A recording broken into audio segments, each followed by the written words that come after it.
100.3 Philly's R&B DNA in the building with my girl Frenchie. What up, what up, what up? Hey, what's going on? I feel good. As we said, it's Friday. It's a great day. You know, we about to enjoy this weekend. So let's start from the top. The primary inspiration. Where you from? Philly. Talk about it. What part? I'm from West Philadelphia. Winfield to be exact. Most times they be like, that's not West Philly, but that's West Philly. So you setting the record straight. Setting the record straight. Winfield is West Philly. All day. You heard her? All day. What is like growing West up in side West? the best side. That's what they told me. That's all I gotta say. All right. West side's the best side. What is it like growing up in West Philly? Growing up in West Philly is so funny because, like, when people meet me, I'm so reserved and chill, and I would consider myself poised. But growing up in West Philly, like, I got in stuff. I wasn't no bad kid, but like, it was challenging, very different because I grew up around a lot of guys. So I always had always playing sports with the boys and everything like that. So that's where the kind of tomboyish style comes from. But very challenging considering, like, you know, how the community is and everything like that. Losing friends and everything like that, which breeds the fight in you, you know, but also it gives you a different appreciation for life. You know? Yeah, so 100%. You got to turn it and make it positive. But, like, I'm not going to sit here and act like I had this super harsh life. I had amazing parents that cared for me and made sure that I went to good schools and everything like that. But, you know, growing up in West Philly, it's culture, man. Right. You learn how to be tough, and you learn how to be soft too, but you learn how to protect yourself and to, you know, just be thorough, you know. Talk about some of those self-care tips that you came up with yourself, or even you got from somebody else that you can give to the people out here that are, maybe going through stuff and they're not as mentally tough as you and I to be able to get through life every day with the challenges that we face as a culture in Philly, because, it's very violent. Somebody probably just lost somebody. You know what I mean? Life can be unpredictable, but everything that we go through is, strengthening us. Like, it's something to make you stronger, and it's nothing to, I feel like pain is something you get through. Like, you don't want to sit in it for too long. And I feel like being patient with your pain as well is very important, because, nobody can really tell you when to get over something. It's just don't stay there, because that's when you do the damage to yourself. But understand why you feel the way you feel, and just go through the motion. It's all about getting through it at the end of the day, whatever it is that you're going through, whether it be losing someone, it could be financial issues, but I'm spiritual, and God is always on time, when it comes to, your healing process. So it's nothing to run away from. A lot of people run away from those problems too, but it's better to go through it, because you always come out a better person, and everything is working out for your good. You become better, you become stronger, you become wiser, and wisdom is what's going to get you through life. Wisdom, knowledge, and understanding. So be patient with yourself, love on yourself, do those things that you really love to do, and, give your all. And like I said, the most important thing is love yourself and be patient with yourself. Shout out to God, too. Shout out to God, big time. For big sure, G. for big sure. G. Big G-O-D. Not the little one. Not at all. So let's brighten it up a little bit. Yeah. What's your favorite thing about Philly? My favorite thing about Philly is funny.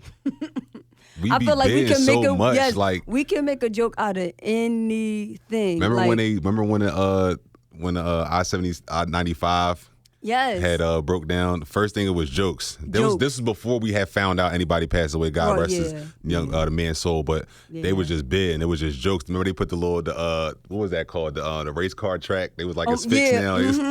Yes, they can't stop joking. Exactly. I feel like Philly is very authentic and a very humorous place. We know how to make happiness out of hard times, and that'll get you far.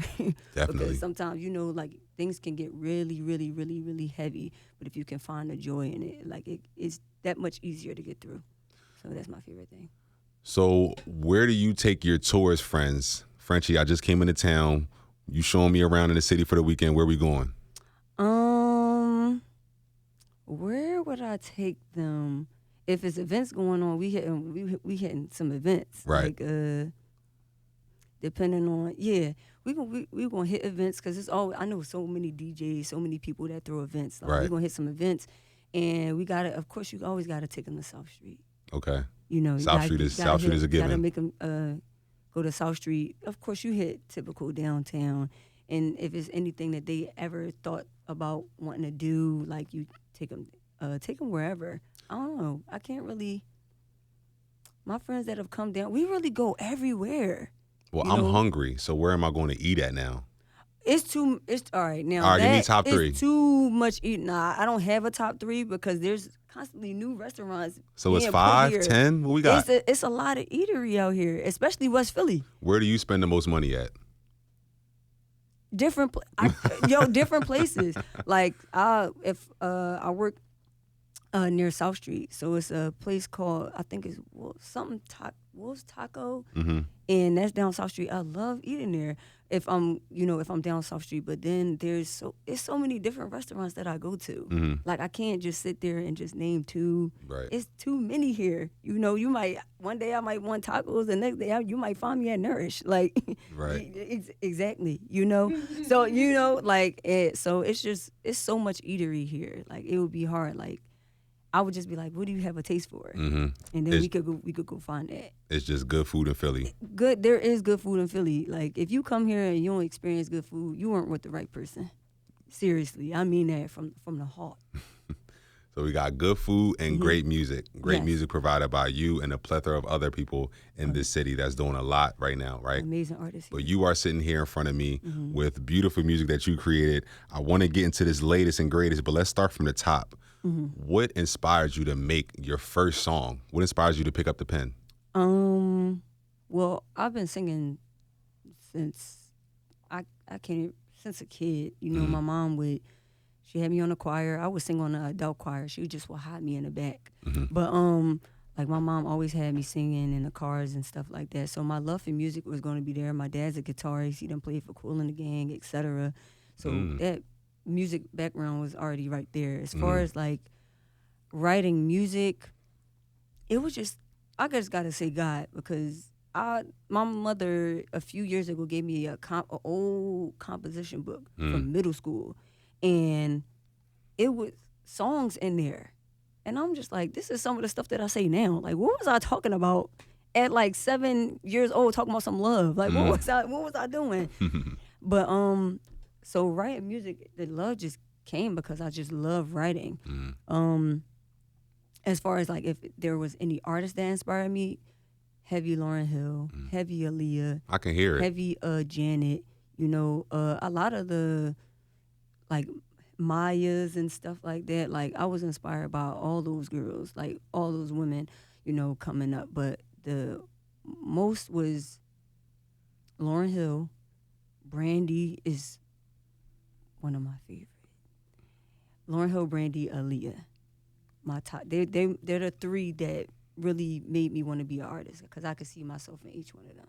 I can see a lot of Lauryn Hill. It's a soft-spoken tone with a little bit of raspiness if you could take it there, but you can harmonize as well. So that's very powerful for you to have all of that in your toolbox. It's like a Swiss Army knife. So you can just switch it up however you want. Yeah. That's what's up. So we got the first project that you wrote back in 2019, right? That was 3/27, which you said was the time you were born? 3/27 was the time, the actual time. When's your birthday?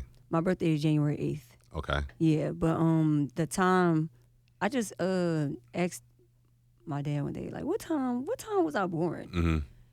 I don't know what made me ask. It just made me ask because I took a break from music for a while, and I used 3/27 to reintroduce myself. Like it was like a rebirth for me musically, because not that I ever lost the love, but it just was so much. Being an artist, it can get tough at times, especially in Philly. Being a singer, like rap was pushed the most here. If you really listen, like it's heavy rap here, so it could be tough sometimes, just feeling like you're not heard.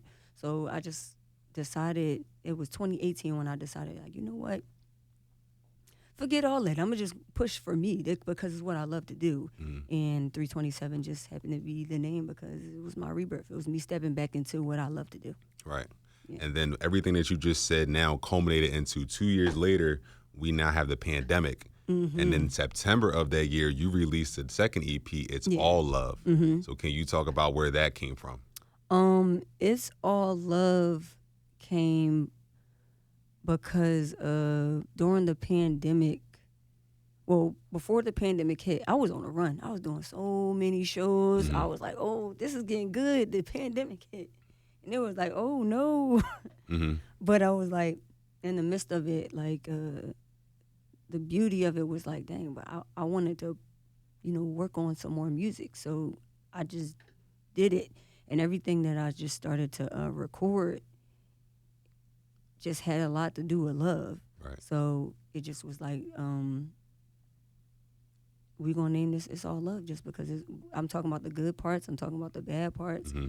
Healing is love. So it just was like, yeah, we just going to name this It's All Love and drop this. That was actually one of the titles there was one of the tracks on your album. You got Heal and Self-Love. Now, again, we were in the pandemic. It was a time where people was in the house all day. They might have been eating crazy. They might have not liked themselves when they got back in that mirror. So, like, talk about that process of you writing those two tracks that have now touched people. Okay, well, I'll start with Self-Love. Self-Love, funny thing is that record, it was a different beat to it at first. Okay. And I was like, I'm heavy with the producers because most times I'm sitting down with them, creating a beat with them. I'm heavy like, this ain't working. Let's start over. So we ended up creating a beat. I ended up just writing, and as I was writing like to myself, but I wanted it to be able to touch others because whatever I'm feeling, I want other people to be able to feel. Like, because I really kind of like writing from solution based. Like, I don't really like to stick with problems. I like to have, like, even if I'm writing about heartbreak, it's always some type of solution in there. Right. So writing self-love, it just was like, man, we gotta love ourselves, like, for who we are and who we're growing to be. And don't let anyone make you feel less than. So during the pandemic, it was a tough time. I wanted people to really enjoy life and enjoy who they are. So that's why I wrote Self-Love. Heal is something people usually run from. So I just felt like I wrote that. Of course, I was healing as well, but I really wrote that from a place of just wanting people to understand what healing is and, understand that you're not the only one, that needs healing, that is healing. And to be able to listen to it, connect with it, and hopefully it triggers something in them to not run away from it, but run toward it and to become a better person, So, yeah. And then we fast forward 2-3 years later, you got an awesome single. Like, I love this song. It's a really good song, A Really Good Girl. Talk to me about that because it starts off and she says, or he says, so you're speaking from a guy's point of view. I am. Was that what he wrote to you, or was that what you think that a guy would be talking about if he's seen his dream girl? Like, so that song came about because I was in a writing session. It was to be pitched, Okay. And it was a lot of us, and we all laid different parts down. And I wrote it for a guy, and ended up not being used. You know how stuff like that goes. And I just was like, it was to a whole different beat. And I just was like, I like this concept. Like, I like this, so I want to use it for myself. So ended up meeting a producer while I was at these sessions, and he ended up having the beat that you hear now. And which is really like a cool, like a Friday night getting dressed type of thing. Like you out ready it's to go to vibe. the what? Yeah, it's I a like vibe. that. I like it. Yeah, and I just put a good girl to it. It only had a first verse at first, but then I just wrote a second verse, and I wanted to keep it. I just left it as is because when I was writing it talking about myself. Even though I was writing from the guy's perspective, like, how would I want a guy to approach me? Right. And I also, once again, I wanted every girl to feel that way. Right. You know that you are amazing, and even if you're not listening to the part about the guy trying to come at you, like, you are a good girl, And for guys listening to it, like, you should feel that way about the girl that you're pursuing, or 100%. the girl that you're with. And yeah, it just was a bop. And once I laid it down, I just loved it. I just was like, dang, I gotta put this out. Yeah. Yeah. And it's out and it's doing great. We need that video though. It's coming. Come on. I It's need coming. you. I need you in the hit the joint with the skating. I need you in the, because that's what I seen you. Remember I seen you, we was skating. Mm-hmm. So yeah, I can see that as a scene in there. It matches that vibe. I'm glad you said that. It's coming. Okay. It's coming. Okay. Well, listen, I appreciate you. Thank you so much for being here. Anything else that we can expect from you in the coming, months, year or so? Just stay tuned. It's a lot Okay. going on. I'm gonna say that, but I want to thank y'all for having me. Anytime. Anytime that the artist gets to express themselves, like, it's amazing. So you gotta be appreciative. So I thank y'all so much for having me. But stay tuned. It's a lot coming.